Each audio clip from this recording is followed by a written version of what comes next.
في شوارع شيكاغو الهادية واللي مليانة بيوت راقية وأبراج عالية ظهر رعب جديد محدش كان يتخيله. رعب كان مكتوب بأحمر شفايف، رسالة غامضة موجودة على حيطة أوضة، وجثث ستات مقتولة بطريقة وحشية، والمدينة كلها مشلولة من الخوف. الصحف سمته بقاتل أحمر الشفايف، سفاح بدون اسم ولا وش بيطارد الستات في شمال شيكاغو ويسيب لهم نهايات مأساوية. القضية هنا ما كانتش مجرد جرائم قتل، كانت كابوس إعلامي وفضيحة هزت أمريكا كلها. ومع كل ضحية جديدة الرعب هنا كان بيزيد أكتر وأكتر، لحد ما الشرطة قبضت على شاب عنده 17 سنة اسمه ويليام هيرنز. ولكن السؤال اللي هيطرحه التاريخ دايماً، هل ويليام فعلاً كان هو قاتل أحمر الشفايف ولا لأ؟ ولا كان مجرد كبش فدا عشان يرضوا بيه الإعلام والجمهور؟ أنا محمد موافي وأنت بتتفرج على كريمنال بالعربي.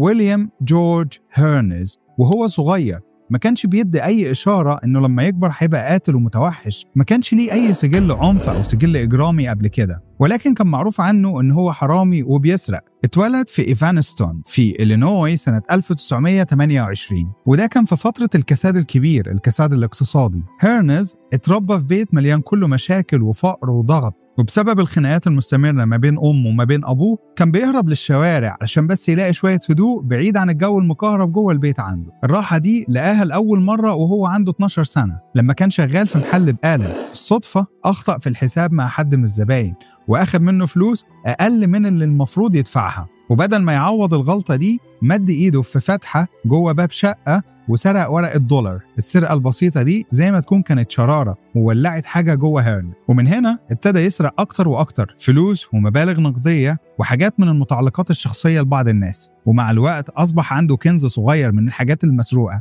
من كاميرات وأجهزة خلاط وأجهزة منزلية وصولا لحد الأسلحة النارية وأشياء غريبة برضو زي مناديل وملابس داخلية. في دراسة نفسية اتعملت سنة 1948 يقال إن هو اعترف لأهله وقال لهم إن السرقة بالنسبة له بقت عادة مقلقة، حاجة كان بيشوفها مثيرة بطريقة غريبة. العادة دي ودت ويليام هيرنز في مصيبة في نهاية المطاف. أول مرة يتقبض عليه فيها كان عنده 13 سنة بعد ما اتهموه إن هو اقتحم بدروم لشقة. وقتها بعتوه المدرسة شبه إصلاحية في ولاية إنديانا، ولكن واضح إن وجوده هناك ما جابش معاه أي نتيجة خالص، لأن بعدها في سنة في الصيف اتقبض عليه مرة تانية. المحكمة هنا وصت إن هو يروح لمؤسسة خاصة في نص إلينوي، ولكن المؤسسة دي فشلت إن هي توقف موجة الجرائم بتاعته، ولكنها كشفت شيء مهم جدا. ويليام هيرنز كان طالب متفوق بشكل غير عادي، درجاته كانت ممتازة لدرجة إنه هو عنده 16 سنة اتأهل لدورات في جامعة شيكاغو للطلاب الموهوبين، وفي سن 17 سنة بقى طالب بكالوريوس في نفس الجامعة، وكان بيحلم إن هو يكون مهندس كهرباء في يوم من الأيام. ويليام في الجامعة حياته ما كانتش بس دراسة، كان بيشارك في أنشطة تانية زي الرقص والشطرنج.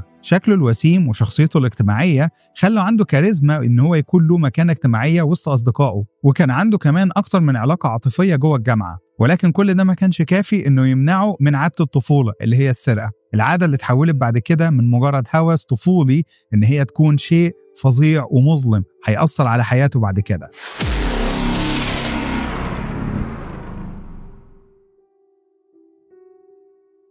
الجريمة الأولى في يوم 5 يونيو سنة 1945 تم العثور على جثة جوزيفين روس، ودي ست عندها 43 سنة مقتولة جوه بيتها بعد ما طعنت كذا طعنة في رقبتها. ومش بس كده، الجيبة بتاعتها كانت ملفوفة حوالين رقبتها، والجروح بتاعتها متغطية بشريط لاصق حوالين رقبتها برضه. البيت بتاعها كان متبهدل كأن كان فيه حد بيسرق، ولكن ما كانش فيه أي حاجة مسروقة. وبرضه الشرطة ما قدرتش توصل لأي بصمات في المكان، ولكن وجدوا شعر غامق موجود على إيد الجثة وكأنها كانت بتقاوم الشخص اللي قتلها، وده خلاهم يفتكروا إن المشتبه فيه حد شعره غامق. ومع قلة الأدلة كان شكل الجريمة دي هتفضل بدون أي حل لحد ما ويليام هيرنز ارتكب جريمته التانية بعدها ب6 شهور.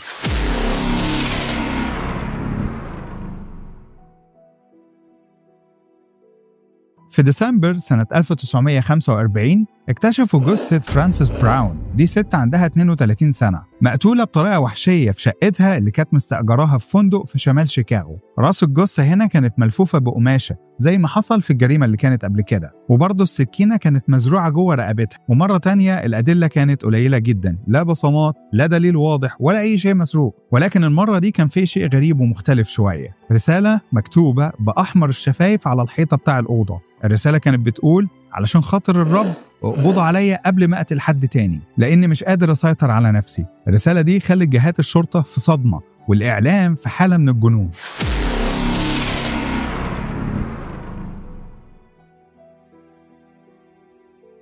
الصحف المحلية هنا والإعلام ما ضيعش أي وقت، وعلى طول نشرت قصة مقتل فرانسيس براون ونزلتها في الصفحات الأولى مع صورة للرسالة اللي كتبها القاتل بأحمر الشفايف. ومن اللحظة دي الإعلام أطلق على القاتل اسم قاتل أحمر الشفايف، وده كان سفاح بدون اسم ولا وش بيزرع الرعب في الشمال الراقي من شيكاغو. وفي الأسابيع اللي بعدها المدينة كلها حرفيا كانت عايشة في حالة من الرعب. الناس كانت بتستنى في أي لحظة خبر جديد عن جريمة أبشع من اللي قبلها، لحد ما جت الكارثة الكبيرة حوالي الساعة 7:30 في صباح 7 يناير سنة 1946. جيمس ديجنان دخل أوضة بنته الصغيرة اسمها سوزان، عندها 6 سنين. فضل يدور على بنته ما لقاهاش في الأوضة ومش موجودة في السرير بتاعها. الطفلة اختفت. الشرطة قلبت البيت كله وبدأت تبحث في المنطقة اللي هم ساكنين فيها، وهناك الشرطة لقوا ورقة طلب فدية متسابة جوه الغرفة بتاعت سوزان. الورقة كانت بتطلب $20,000 مقابل ان هم يرجعوا سوزان سليمة، وكمان بتحذر عيلة سوزان ان هم يتواصلوا او يبلغوا الشرطة، مع وعد ان في تعليمات تانية هتجيلهم بعدين. ولكن مع تكثيف التحريات الحقيقة المرعبة ظهرت وبانت. الورقة دي ما كانتش الا انها خدعة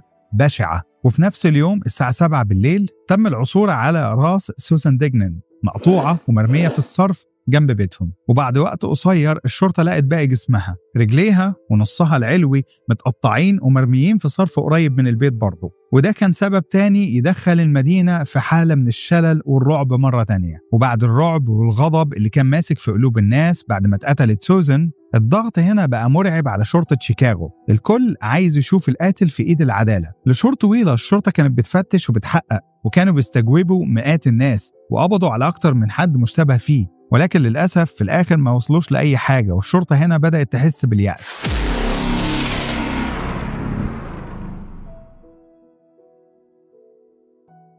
في 26 يونيو سنة 1946 ويليام هيرنس كان ناوي يخرج مع صاحبته في ميعاد، وكل اللي كان ناقصه شوية فلوس زيادة. هيرنس صرح وقال إنه كان ناوي يصرف سند ادخار معاه، وده كانت قيمته $1000 كان ناوي يصرفه من مكتب البريد. ولأنه كان هيبقى مبلغ كبير شايله معاه، قرر إن هو ياخد معاه المسدس كإجراء أمان ليه. ولكن لما وصل مكتب البريد كان مقفول، وساعتها رجع تاني للعادة القديمة بتاعته إن هو يرجع ويسرق. ووقف قدام عمارة فخمة في نفس الحي اللي اتقتلت وكانت ساكنة فيه سوزان ديجنان. ويليام مد إيده في باب شقة مفتوح علشان يسرق، ولكن الحظ هنا كان ضده. واحد من السكان شافه قبل ما يلحق يعمل أي حاجة. هيرنز طلع يجري بسرعة، وشافوا هنا 2 ضباط شرطة طلعوا يجروا وراه، ولما اتزنق واتحاصر طلع المسدس اللي كان موجود معاه. هنا الروايات اختلفت.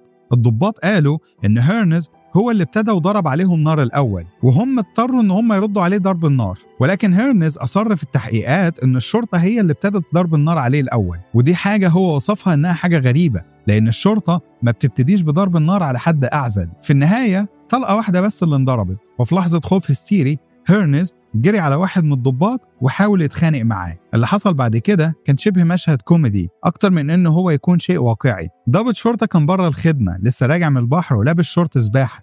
أول لما شاف المشهد ده جري عليهم بسرعة وبقصيص للزرع ضرب هيرنز على دماغه بيه، وهنا هيرنز وقع وفقد الوعي. ولكن سوء الحظ لويليام هيرنز لسه ما وقفش لحد كده، اللي جاي كان أسوأ وأسوأ بكتير. بعد ما خيطوا الجرح اللي كان موجود في دماغه اتنقل هيرنز لجناح المستشفى في سجن المنقطعة. الشرطة هنا ما ضيعتش أي وقت، فتشوا اوضته في الجامعة وكمان في بيت أهله، وحتى كمان خزنة صغيرة كان مأجرها في محطة القطر. وهناك لقوا أدلة كتير بتأكد هوايته اللي هي السرقة اللي كان عايش بيها بقاله كتير. الشرطة هنا أخدوا نسخة من بصمات الأصابع بتاعته وأعلنوا إن هي متطابقة مع البصمات اللي لقوها على ورقة الفدية اللي كانت في الجريمة بتاعت سوزان ديجنان، مع إن النقطة دي نفسها هتكون هي برضو نقطة جدل في كل القضية بعدين. الشرطة هنا كانت مصممة إن هي تثبت إن ويليام هيرنز هو قاتل أحمر الشفايف. وفي الأيام اللي بعدها ويليام عاش جحيم حقيقي، استجوابات وتعذيب علشان يعترف، وكل ده وهو لسه بيتعافى من الإصابة بتاعته. وكانوا بيحرموه من النوم وعزلوه عن أهله ومنعوه إن هو يقابل أي محامي.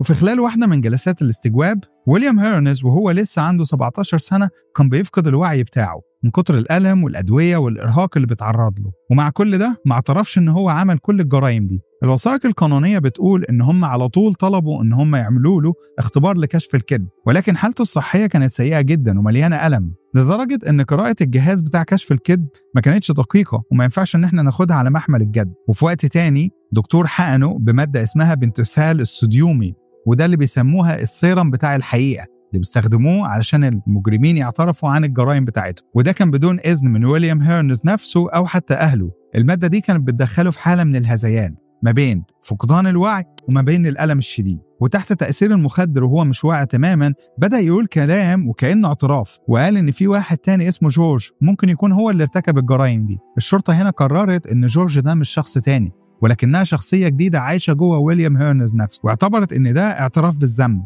ولما الصحافة عرفت بالموضوع انتشرت العناوين ويليام هيرنز عنده شخصية تانية مزدوجة زي جيكيل وهايد. قبل ما يدخل المحكمة شيكاغو كلها كانت متسرعة في الحكم عليه واعتبروه إن هو أصلا مذنب.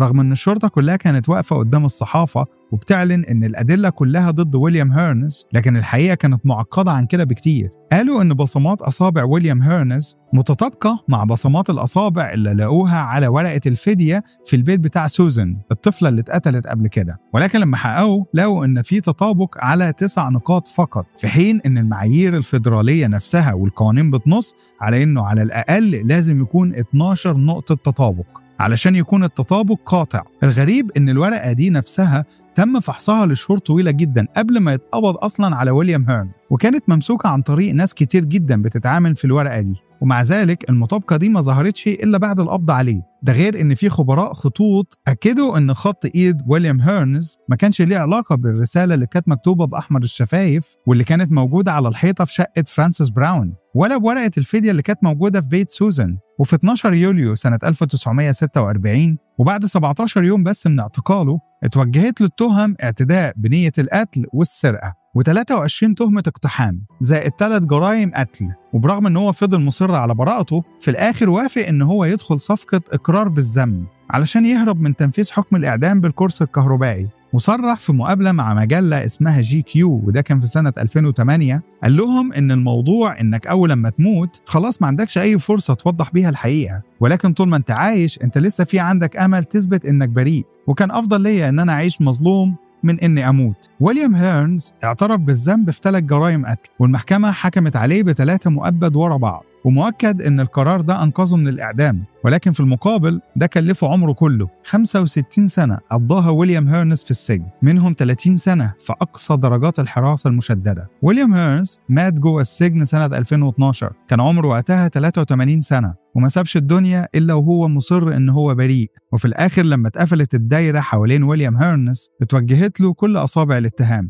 الدنيا كلها كانت شايفة إن القضية خلاص اتحسمت. الصحافة هنا سمته قاتل أحمر الشفايف، وكانت بتبني صورة مرعبة عنه، والناس ارتاحت نفسيا لما لقوا مجرم يعلقوا عليه كل الرعب اللي كان مالي شيكاغو في الوقت ده. ولكن الحقيقة لسه فيها غموض. هل ويليام هيرنز كان هو فعلا القاتل ولا كان مجرد كبش فدا اتقدم علشان يهدوا بيه الرأي العام والإعلام؟ أسئلة فضلت بدون أي إجابة واضحة، وفضلت الجرائم دي علامة استفهام كبيرة في تاريخ الجريمة الأمريكي كله. يمكن النهاية الحقيقية إن قاتل أحمر الشفايف يفضل لغز مش هنقدر نعرفه ولا نحله أبدا، ولكنه عايش دايما في خيالنا كرمز للجانب المظلم اللي ممكن يكون مستخبي جوه أي بني آدم. أنت دلوقتي كنت بتتفرج على كريمنال بالعربي، البرنامج اللي بيجيب لك أبشع القصص عن قضايا مقفولة وقليل اللي اتكلم عنها. لو عجبتك الحلقة دي ما تنساش تعمل لايك وسبسكرايب، وروح شوف الحلقات اللي فاتت واستنانا في الحلقات اللي جاية، وسيب لنا رأيك في كومنت عن الحلقة دي، أو لو حابب تقترح لينا قصة معينة وحابب إن احنا نتكلم عنها